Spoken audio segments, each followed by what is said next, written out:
Bonjour tout le monde, bienvenue sur ma chaîne pour votre petite lecture intuitive hebdomadaire pour la semaine du 19 au 25 octobre 2024 que nous ferons avec le Mermaid Tarot.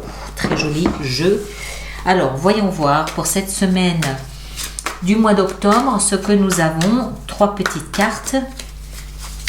Alors, on va commencer. Ici, on a la 5 d'épée, on a les amants et on a la 7 d'épée. Donc beaucoup d'épées, en tout cas deux épées, donc peut-être pas mal de communication, de conversation, beaucoup d'écrits, d'échanges ou peut-être beaucoup de pensées.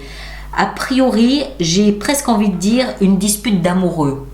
Alors, une dispute d'amoureux, bien sûr, ça peut être entre deux personnes, mais ça peut être aussi par rapport à ce que vous aimez, par rapport à ce que vous voulez, ou par rapport à peut-être l'image ou l'idée que vous faites de l'amour ou d'un amant ou de quelque chose qui pourrait vous plaire. 5 d'épée, c'est un petit combat, un échange de discussion un petit peu stérile.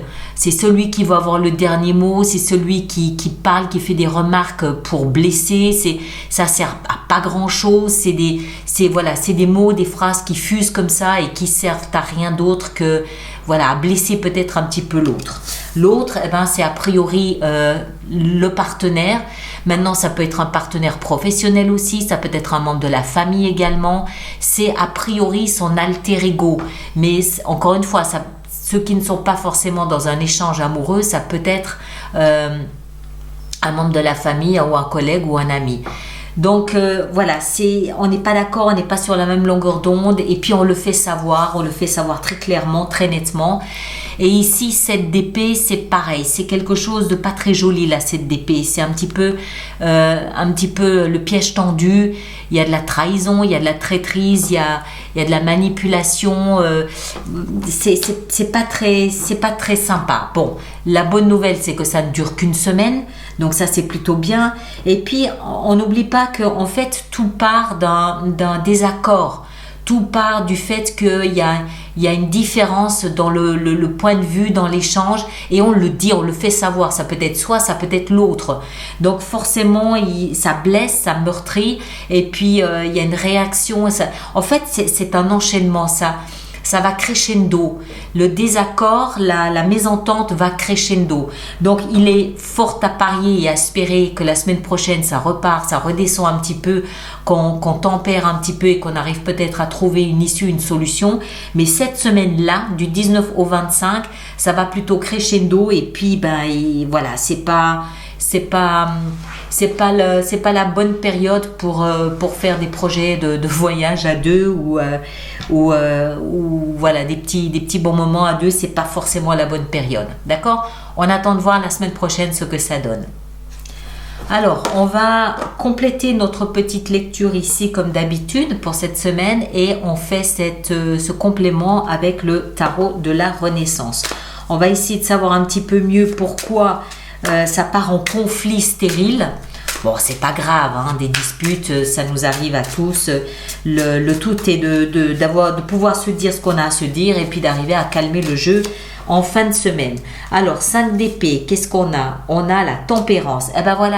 On arrive à calmer un petit peu, on arrive à pondérer un petit peu tout ça. On va en mettre une ici. On a le valet de coupe. C'est magique tout ça. Pourquoi? Alors, on part dans les conflits. Je suis pas d'accord et blablabla et blablabla et puis il y en a un qui parle plus fort que l'autre et puis tu m'as dit ça mais en fait tu t'es trompé. Ok, bon. La tempérance, elle nous explique qu'on arrive à un moment donné à pondérer et à vraiment tempérer. On est conscient qu'on part trop vite en sucette. On est conscient que ça part trop vite dans la dispute, donc on calme un peu le jeu, on choisit ses mots, on choisit le moment pour parler à l'autre et puis on arrive un petit peu à vraiment calmer ça et à devenir un petit peu plus raisonnable dans cet échange, à devenir plus tempérance, à être plus terre à terre dans les reproches qu'on pourrait faire à l'autre. L'autre, c'est toujours a priori le partenaire, qu'il soit amoureux, professionnel, que ce soit un ami ou un membre de la famille.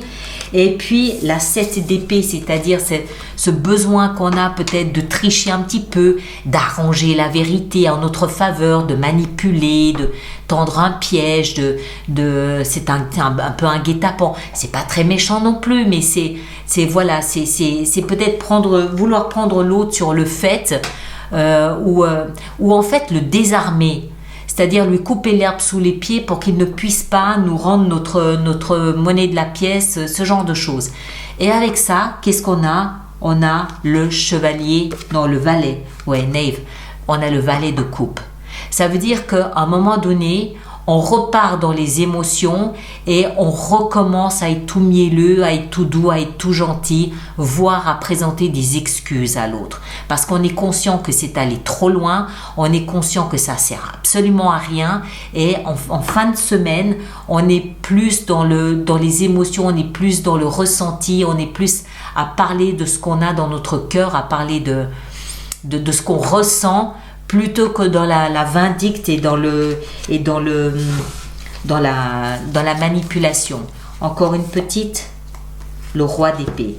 On est plus conscient, le roi d'épée nous explique qu'à un moment donné, en fin de semaine, on est conscient du poids de nos mots.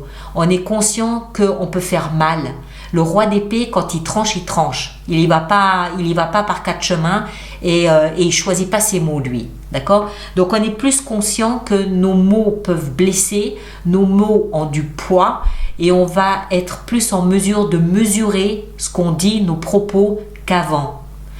Ça se calme en fin de mois et on est plus je parle des émotions que je ressens, je parle de mon cœur, de mes sentiments, plutôt que de partir en vrille à la moindre provocation. Ok? Une querelle d'amoureux.